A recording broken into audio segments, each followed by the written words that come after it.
18 जून 2026। पुणे का मशहूर लोहागढ़ किला। सुबह का वक्त था, ठंडी हवाएं चल रही थीं और चारों तरफ खूबसूरत नजारा था। 26 साल का एक नौजवान केतन अग्रवाल अपनी मंगेतर सिया घोयल के साथ तस्वीरें क्लिक कर रहा था। लेकिन तभी कुछ ऐसा होता है जो किसी के पैरों तले जमीन खिसका दे। केतन का पैर फिसलता है और वह 400 फीट गहरी खाई में जा गिरता है। मौके पर मौजूद मंगेतर चीखने लगती है, दोस्त हैरान रह जाते हैं। पुलिस आती है और इसे एक दुखद ट्रैकिंग हादसा मानकर फाइल बंद करने की तैयारी करती है। लेकिन रुकिए, क्या यह वाकई एक हादसा था, या फिर इस खूबसूरत किले की ऊंचाइयों के पीछे छिपा था एक बेहद खौफनाक और शातिर मर्डर प्लान? आज की वीडियो में हम पर्दा उठाएंगे पुणे के उस केस से जिसने पूरे देश को झकझोर कर रख दिया है। कहानी की शुरुआत होती है 19 फरवरी 2026 को।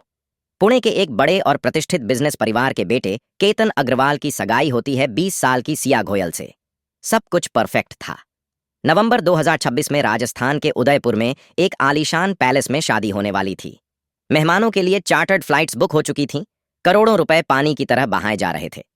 बाहर से देखने पर यह एक परफेक्ट लव स्टोरी लग रही थी, लेकिन केतन इस बात से बिल्कुल अनजान था कि जिस लड़की को वो अपनी हमसफर मान रहा था, वो दरअसल उसके मौत का वारंट तैयार कर रही थी। सिया समाज और परिवार के डर से शादी से मना नहीं कर पा रही थी, इसलिए उसने और चेतन ने मिलकर केतन को ही रास्ते से हटाने का फैसला किया। और इसके लिए उन्होंने एक नहीं, दो नहीं, बल्कि कई बार कोशिशें की। जून की शुरुआत में दोनों का बाली में प्री वेडिंग फोटोशूट होना था। सिया इस ट्रिप को रोकना चाहती थी। रास्ते में एक फूड मॉल के वॉशरूम में सिया ने चालाकी से केतन का पासपोर्ट चुराया, उसे फाड़ा और डस्टबिन में फेंक दिया।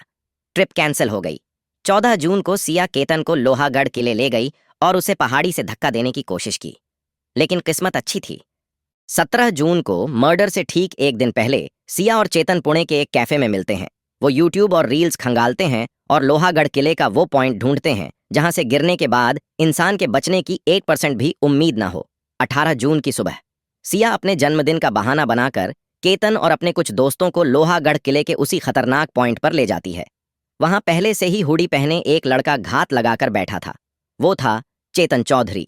जैसे ही केतन फोटो खिंचवाने के लिए किनारे पर जाता है, सिया के इशारे पर चेतन पीछे से आता है और केतन को 400 फीट नीचे गहरी खाई में धक्का दे देता है। चेतन सिर्फ 50 मिनट में किले पर चढ़ता है, अपना काम करता है और नीचे उतरकर फरार हो जाता है। सब कुछ उनके प्लान के मुताबिक हुआ था। पुलिस ने इसे हादसा मान लिया था। कातिल खुद को बहुत शातिर समझ रहे थे, लेकिन वो कहते हैं ना कि कानून के हाथ लंबे होते हैं। केतन के माता पिता को शक था कि उनका बेटा जो एक अच्छा ट्रेकर था, वो ऐसे कैसे गिर सकता है। पुणे ग्रामीण पुलिस ने जब जांच शुरू की तो सबसे पहले किले के सीसीटीवी फुटेज खंगाले। जून की तपती गर्मी में एक लड़का चेहरे पर हुडी कैप लगाकर भागता हुआ दिखा। पुलिस का शक गहराया। इसके बाद पुलिस ने सिया का मोबाइल चेक किया और जो सच सामने आया उसने पुलिस के भी होश उड़ा दिए। पिछले 6 महीनों में सिया और चेतन के बीच 2004 बार फोन पर बातचीत हुई थी, यानी पूरे 228 घंटे।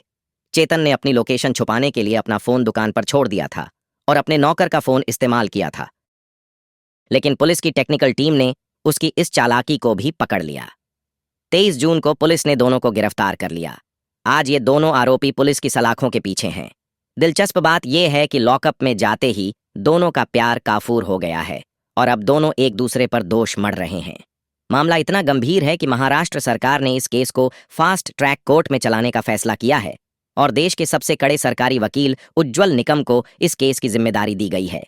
दोस्तों, यह केस हमें सिखाता है कि दिखावे की जिंदगी और किसी गलत रिश्ते को छुपाने के लिए लोग किस हद तक गिर सकते हैं। केतन के परिवार पर जो बीत रही है उसकी भरपाई कोई नहीं कर सकता, लेकिन उम्मीद है कि फास्ट ट्रैक कोर्ट के जरिए इन कातिलों को कड़ी से कड़ी सजा मिलेगी। इस पूरे मामले पर आपकी क्या राय है, कमेंट सेक्शन में जरूर बताएं।